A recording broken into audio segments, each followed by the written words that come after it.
welcome to another episode of Does It Hold Up? Today's movie, Neverending Story. Yeah, and it's at my house today for some reason. Yeah, watching old movies, gonna see if it holds up.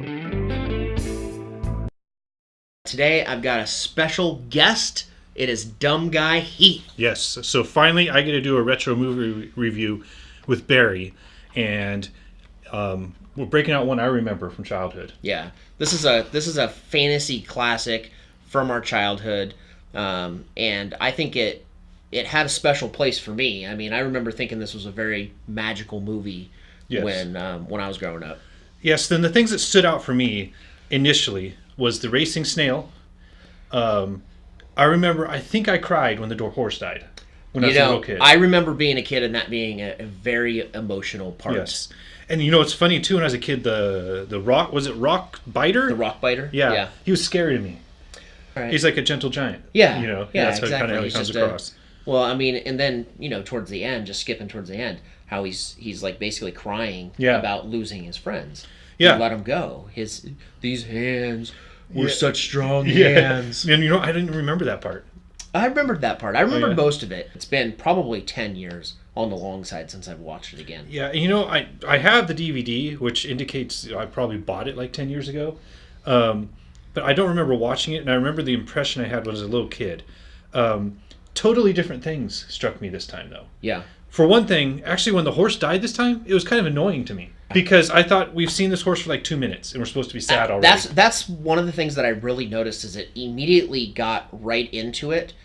And yeah, I mean, the horse was not with us for very long. Yeah, and then when it cut to the kid reading the book and crying about it, I thought, okay, this is over the top sappy. Yeah. And we do not know this horse well enough to even care that it just died. Well, that's a very good point, because one of the things that I really noticed is that, or what I remember from a kid is really being drawn into the Sebastian character. I really connected with him as a kid, and this time it's like he's barely even a part of the movie. Yeah. And I don't even really care. The whole payoff at the end, where he chases the kids down, didn't feel as powerful to me as when I was a kid. No, it didn't. The kind of the bullies lose in the end type of ending.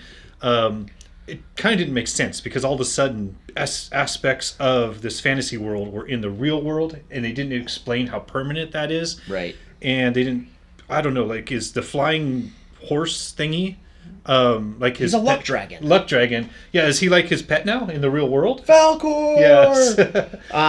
Well, I think basically the point of the movie is it's all about chasing your dreams. Uh-huh. And the whole point of the book is that he's reading a Neverending Story because he is also part of a story that we're watching. Yeah. So we're part of the Neverending Story as well. Yeah. And so really what it reminded me of when I was thinking about it was almost like simulation theory. Oh, okay. So he is reading a book about people that he doesn't think are real. We're watching a movie about a kid reading a book, and we don't think they're real. Yeah. Someone's probably watching us Probably. thinking we're not real. Yeah. We are real, by the way. Yeah, pretty, I guess. Yeah. But, you know, this time, I like the conversation between the princess, Atreyu. Yes. She was talking to Atreyu. Yeah, Sebastian's the real world. Yes. Sebastian's Atreyu. So the princess talking to Atreyu, and it's like, we need the human. Like, where is he? And he's like, he's here already. If there's one thing to point out, is that she is a very good actress. Yeah. I thought she was very good at the end. Like the crying scene and everything for a little kid, like a lot of adults can't pull that off. Yeah. And you know what? I meant to look up the guy who's dressed like a ringleader in a circus. Who is that? Is that somebody? The ringleader in the circus. The one that rides this racing snail. You know, I don't recognize him. The guy with the long white beard. Yeah. He was an admiral in the Star Trek movies. Oh. He was in. Who's got the long white beard? You're talking about the guy. He had like a fin on his head. Oh, yes. He was a admiral in. I think he's in like Star Trek parts like 3 and 4. Well, and Sebastian's dad is Major Dad. Do you remember Major Dad? Yes, a little bit. And this director, he's a German director, I believe. Yeah, he did Das Boot. Das Boot, and that's kind of like what made him famous. It's funny because he made this Neverending Story, and then he had like a long gap all the way up until like the 90s. And then he picked it up again, and he was like Air Force One, Perfect Storm, and then he did Troy, which was kind of like the last movie he's done again for a while. Wasn't there one more after Troy? There was one maybe in between Perfect Storm. Yeah, there was another movie. There was Troy, Air Force One. I think there was another movie that he did. Perfect and Storm. I'm actually on IMDb right now. All right. It was Deep Roy. So Deep Roy. Deep Roy was the Oompa Loompa from the new Charlie and the Chocolate Factory. Oh. That's what I thought. He's so young there. Oh, so he's been around for a long time. He's been around for a really long time. I think I looked that up before. And that's why I was like, is that him? So the racing squirrel guy. You know, the racing snail. Not a squirrel. Yeah, snail. Overall, I'd say like different parts affected me from when I was a kid to now.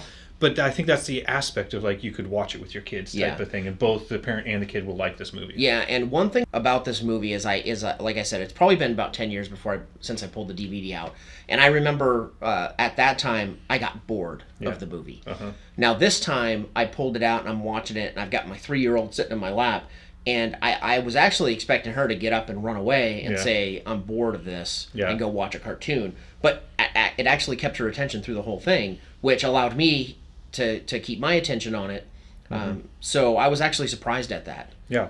And you know, one thing, there's something about movies from the 80s and like the like kind of like the practical effects that they used. Like the Luck Dragon. That was actually like a huge set piece where his eyes moved and everything. Right. And it's like you never see that in a movie anymore. You rarely see that kind of thing in a movie these days. For me, this held up.